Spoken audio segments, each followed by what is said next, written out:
Okay mga katek, welcome back sa ating YouTube channel, no? So for today's video, aaralin natin kung ano ang purpose nitong multimeter na to, no? So umpisahan natin sa kanyang parts.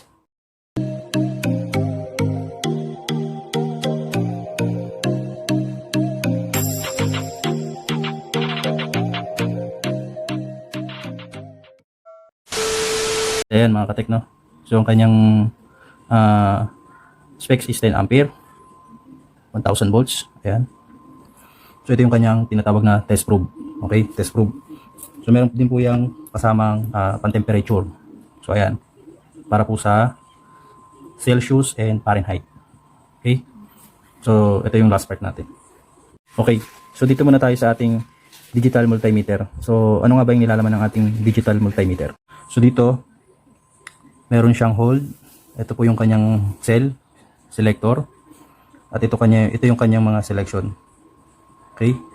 So, sa pag-check po ng mga components na parts, so lagi yung tatandaan na ang test probe na black is a common. Ayan. Okay? So, ito, kung ang check nyo ay voltage, ayan, capacitance, ampere, milliampere, Fahrenheit, and Celsius. So dito nyo ilalagay. So pag Celsius and Fahrenheit, ito ang gagamitin natin. Itong black and red, no? Okay.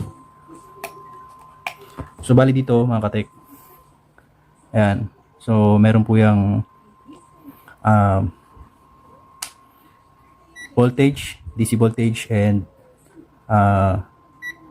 ayan, AC. So ang AC is alternating current, no? Okay. So pag sinelect natin sa DC yan, ayan, yan naman yung tinatawag na direct current. Okay. Ayan, masyado maliwanag eh. So meron din siyang millivolts. Ayan. Ayan. DC and AC. Okay. Ito naman yung apat na sign. Meron po yung ayan, resistance, continuity, ayan. Ito naman po yung ating diode, ayun. So pag ganyan logo is diode yan. Ito naman po yung ating capacitance, okay. Ito naman ay ang kanyang hertz. Ito naman po ay ayan, ampere, okay. So itong MA, yan naman po yung milliampere. Ayan. Sensya na, medyo nasisinag eh. Ayan, milliampere po yan. At itong pinaka last is ayan, Celsius and Fahrenheit. Okay? So yan lang yung mga basic na selection na usually ginagamit natin sa pang-araw-araw. So ngayon umpisa natin sa DC. Okay? So paano nga ba mag-check ng DC gamit ang digital multimeter? Okay? So siset lang natin siya ng ayan. So kailangan yung indicator niya is DC and B, voltage. Okay? So gagamitan natin siya ng test probe. Yung common sa black and then yung red. Okay? So yun yung positive. So ayan.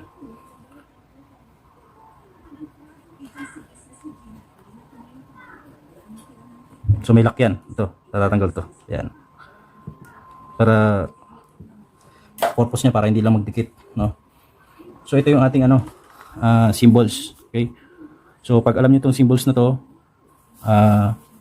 madali lang pag-aralan yung mga gagawin nyo, especially sa mga bahay or component appliances, no? So kailangan alam natin to kung ano tong symbols na to. So pag ganon, yun yung AC. Alternating current, okay? So ito yung alternating current. Next natin yan. Dito muna tayo sa ating DC. So pag DC, ayan po, direct current yan. So ang gagawin natin ito, nakaset tayo sa DC. Okay? So alternating current. Bali itong hold na to, pwede nyo gamitin. May ilaw din po yan. Ayan, press nyo lang. So ngayon hindi natin gagamitin kasi medyo malabo. Ayan. So sa DC muna tayo, mga katekno. So sa DC, meron po tayo ditong isa sample. Ito po ay AC adapter. Ayan. So meron po siyang output na 24 volts. Okay? So yun yung sign. Okay? So yun yung sign ng AC. So ito po yan. So yan po ang napaka-importanting alam nyo. Dapat. Yung dalawang yan. Okay? Anong pinagkaiba nila? So ito po. Meron po tayo ditong adapter na 24 volts. Ang output niya is 24 volts. Ang input niya is 10 to 240 volts. Okay? So since DC tayo, tatry natin tong i-check kung tama ba or accurate itong ating multimeter. Okay? So kadalasan po, ito yung terminal niya, no? So ang gitna po niyan lagi ay positive. So yung red is sa gitna. Lagyan nyo lang ng ganyan. Then kailangan lagi nyo i-check kung tama ba yung inyong selector, naka-selection. Okay? So yan. Tatap nyo lang yung black dito sa common, sa labas ng ano. Okay. So ayan. So 24 volts. 24.34 volts. Okay? So ibig sabihin tama yung kanyang na-reading. Base dito sa specs o sa value nakalagay dito sa kanyang ayan, 24 volts. So meron pa tayong isa dito. Ito, power supply. Ayan. So check naman natin 'to. Ito, tingin ko malakas 'to eh. Medyo mas pataas 'to. Hindi tatama dun sa nakalagay sa kanya. So ganoon pa rin. Ayan. Sa gitna yung common positive and negative yung kanyang labas.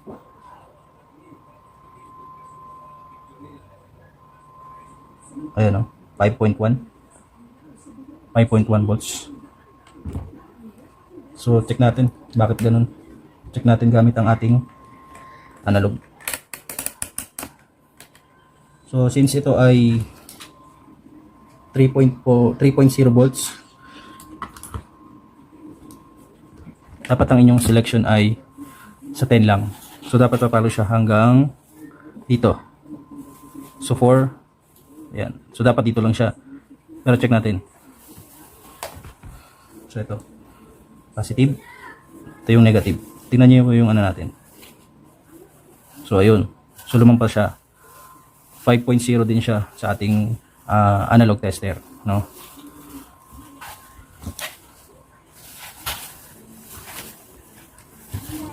Ito kaya.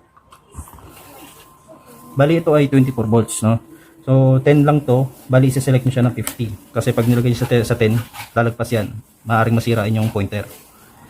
So dapat i-select niyo sa mas pataas. So 24, dapat mga 50. Lagi niyo tatandaan yan. Okay. So ayan.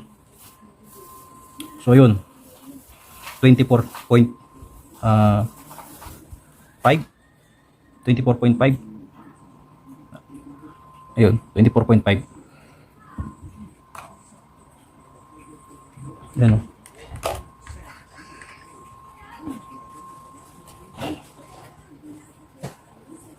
Ayun. Okay. So, ibig sabihin, accurate yung ating digital. Mga tekno. So, tapos na tayo sa ating pag-check ng adapter. So, ngayon, check naman natin tong ating mga battery. So, DC voltage pa rin po tayo, mga katek. So, ayan. So, itong test probe po natin, kailangan yung ating display, ang nakalagay is DC. So, ayun yung symbols na B. Okay?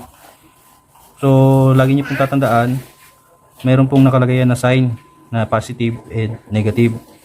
So, ito po ay ating laging tatandaan na positive and ito po ang negative. Okay, so check natin to.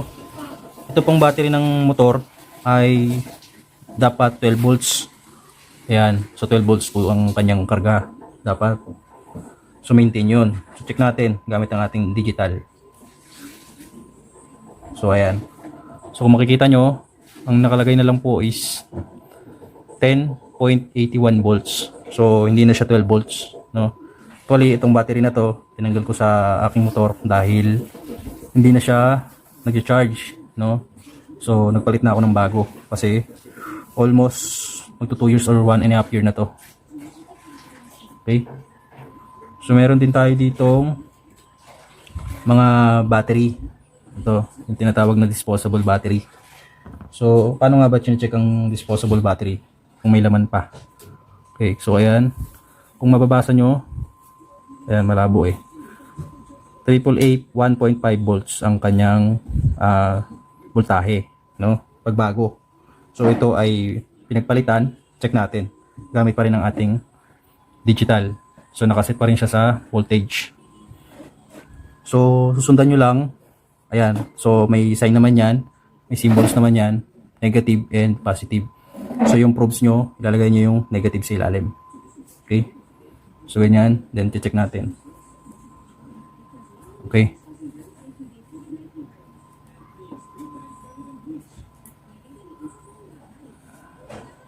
So, ayan. So, ang kanyang laman na lang ay 1.0 volts. So, medyo mahina na rin siya. Okay? Although may laman pa siya, pero mahina na siya. So, ito naman. Ayan. Same value, 1.5. Check natin. Lagi yung itatama kung ano yung naka-indicate na sign, ha? Positive. Ayan. So, positive. Dito yung positive.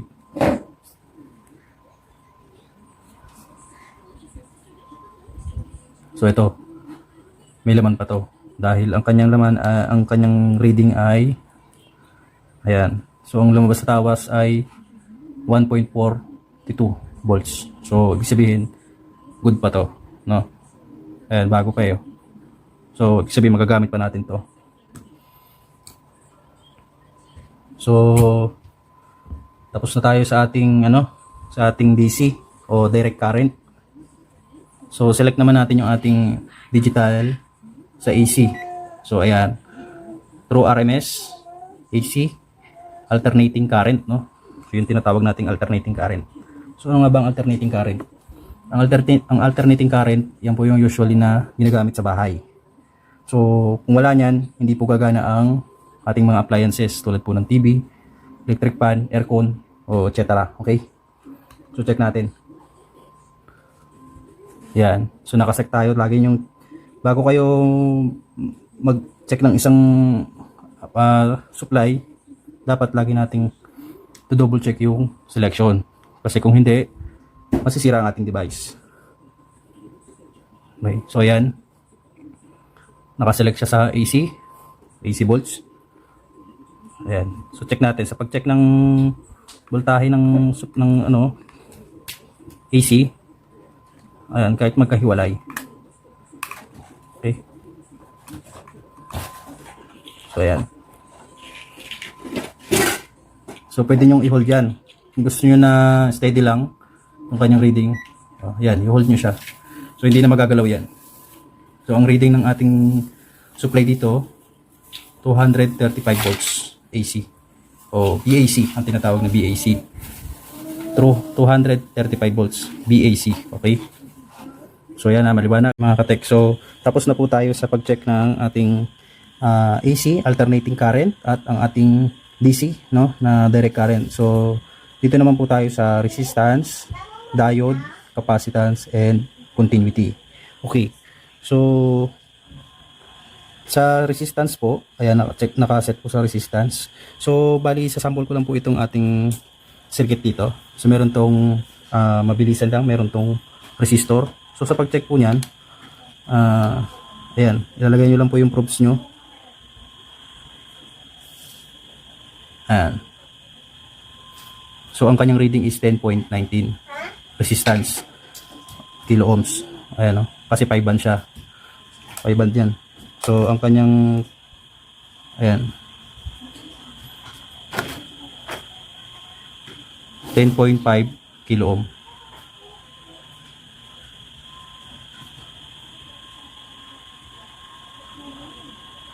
Ayan. 10.5 kilo ohm. Okay. So, 5 band siya. Ayan. So, ano pa ba yung mga sample ng chinecheck ang resistance?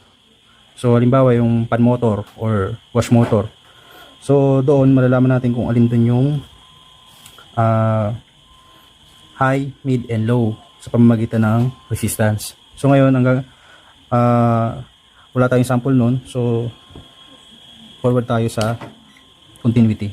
So ano nga ba ang continuity? Ang continuity ibig sabihin niyan is continuous. So tuloy-tuloy ang daloy, okay? So sa continuity napakalaga. Diyan po pumapasok yung ating mga parts and components na usually ay ginagamit talaga. Okay? So halimbawa po niyan, ito pong ating glass fuse. So ayan, glass fuse po yan. So using continuity, ayan, mache-check po natin kung okay yung ating glass fuse. So paano nga ba? So ayan. So nagba-buzzer siya, ibig sabihin buo siya. Okay? So yun po yun. Ayan. So kahit baliktarin po yan, ayan, tutunog siya. Ibig sabihin buo po yung fuse. So dito naman tayo sa ating thermal fuse. Okay? So continuity test pa rin. So ito. Kahit baliktaran po walang problema. Ayan. So ibig sabihin po niyan, ayan. Ayan.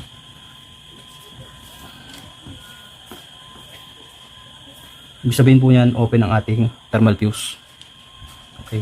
So ito yung kadalasan ginagamit sa mga electric fan or rice cooker. Okay. So dito po, ibig sabihin buo yung ating thermal fuse. So balik rin natin ang ating test probe. Okay. So ibig sabihin buo po ito. Kasi meron siyang continuous reading or continuity. Okay. So next naman po natin ay ayan. So diode tayo. Paano nga ba nalalaman o paano ba i-test ang diode? So ayan yung sign niya. Bali meron po tayo ditong diode na nakahang. Ayan. So ayan po yung diode. Okay. May anode and cathode, no? So meron siyang anode and cathode na tinatawag. So ano nga ba yung anode? So yung anode po ay ito. Kung mapapansin nyo, meron siyang puti at merong wala. So ito po yung positive, ang tinatawag nating anode. And then ang negative is cathode, yung may sign na, yan yung may marking na puti. So yan yung cathode na negative.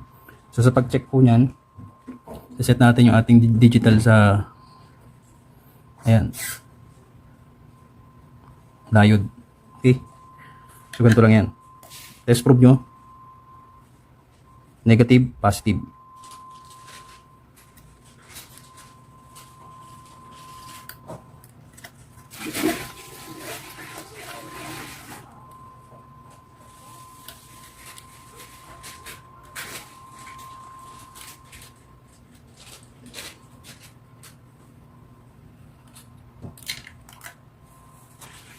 Okay, so sa pag-check ng ating diode, so ayan, may sign yan diode, may symbols.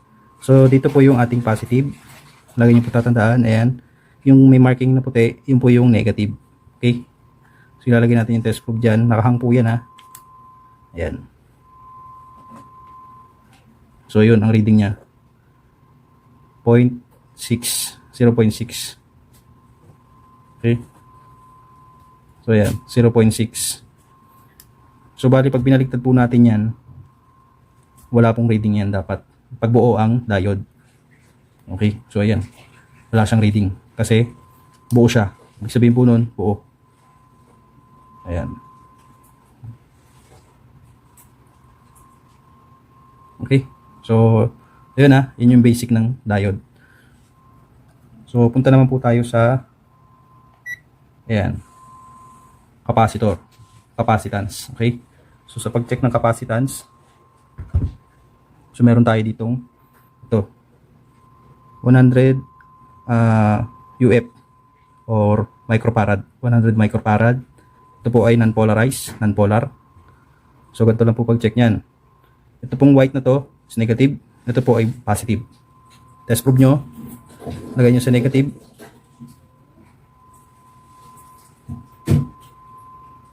Then yung isa kailangan nilalapat. Mas mainam nga ay walang contact.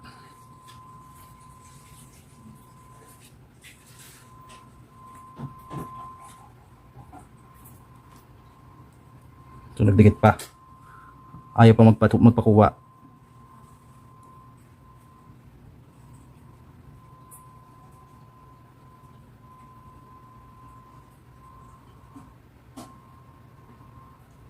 So ayan ang reading niya.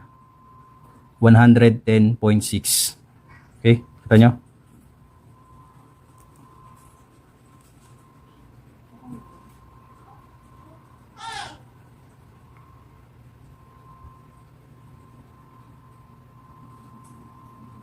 Ayan, 110.6 microfarad. Okay. So meron naman tayo ditong ito, mga electric pan capacitor, mga pan capacitor. So check natin. So dito, makikita natin, pag dito is 1.8 microfarad. So malalaman natin kung accurate, tama pa ba? So ayan. 1.6.77. Ayan. 1.6. So ang nakalagay dito ay 1.8 microfarad. So nawawala yung almost 1%, no? Ito naman, ayan, 1.5. So meron pa rin.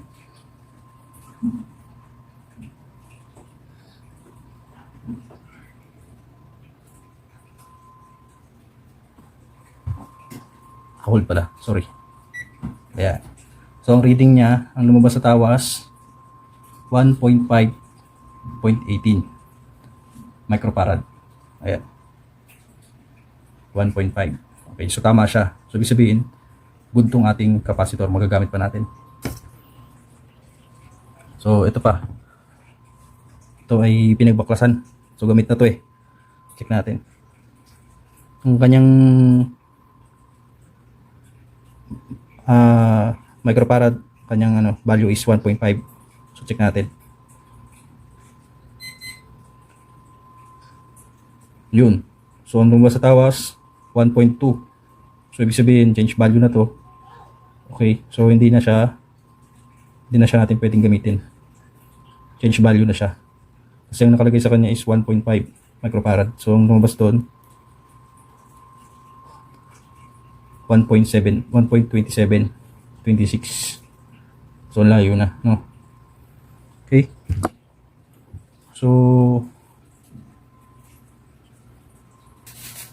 So sa temperature naman, ating papalitan yung ating probe, no? So papalitan natin itong ating pan-test ng temperature. Ito yun. So meron tayo ditong mainit. Select natin sa Celsius, Fahrenheit. Okay. So yan. Common. And red. So ito mainit to. So lagay natin sa ayan.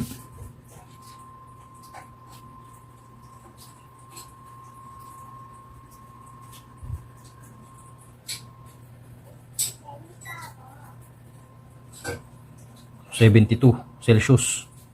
Sa Celsius niya is 72. So ayan, sabihin mainit.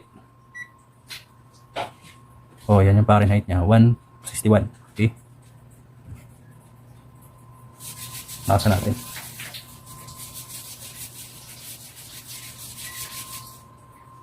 Okay, so tinanggalan natin yung nare-read niya dito sa ating area. Yan, sa Celsius is 33. So ibig sabihin gumagana yung ating temperature reading. Yan. So 32.